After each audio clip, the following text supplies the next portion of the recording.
Rachel Tammy McDaniel, and first of all, I want to thank God for giving me this opportunity to earn my doctorate, my family and friends for their support, and my mom who allowed me to share my testimony, as well as my teachers who have literally showed me the love of Jesus. I used to be a former math teacher, and what happened was I got a phone call indicating that my mom had a burn incident which almost took her entire life. That's when the Lord changed my careers to go into pharmacy. When I got here to Loma Linda, I left everything before I got here. I left my home, I left my job, and I just arrived. When I got here, everything that could go wrong went wrong. And basically, I found myself homeless, sleeping in my car with no food to eat. There were times I was eating the free apples and the free nuts in the pharmacy department. There were times I had classmates that literally gave me fruit from their trees for me to make it through. But I'm going to tell you right now that I serve a good and wonderful God. Prayer was the answer to every problem in my life. It put me in tune with divine wisdom, which knows how to adjust everything perfectly. So often we don't pray in certain situations because from our standpoint, the outlook looks hopeless. But nothing is impossible with God. Nothing is so entangled that it cannot be remedied.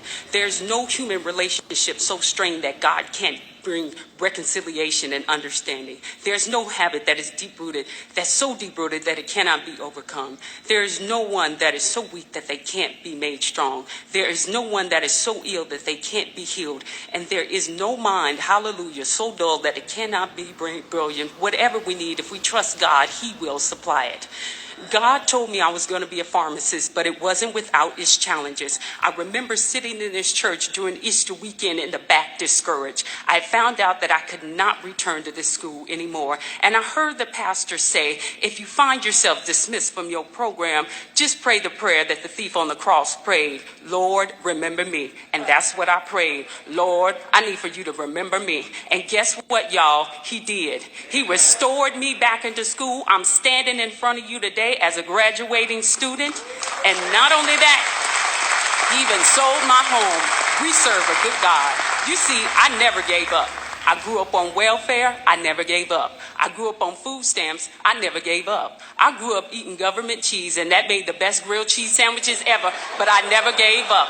I'm going to tell you right now, Les Brown said it best. If you want a thing bad enough to go out and fight for it, to work day and night for it, to give up your time, your peace, and show enough your sleep for it, if all that you dream and scheme is about it, and life seems useless and worthless without it, but if you gladly sweat for it and plan for it, and lose all your terror of the opposition for it, then with all of your capacity, strength and sagacity, faith, hope, and confidence, and stern pertinacity, if neither cold, famine, poverty, nor gout, sickness or pain or body or brain can keep you away from the thing that you want, if dogged and grim you besiege and beset it, with the help of God, you will get it. I'm Rachel Tammy McDaniel, the daughter of Esther Melanies Fields, the granddaughter of Betty Jean Williams, and the twin sister of David Matthew McDaniels. God bless.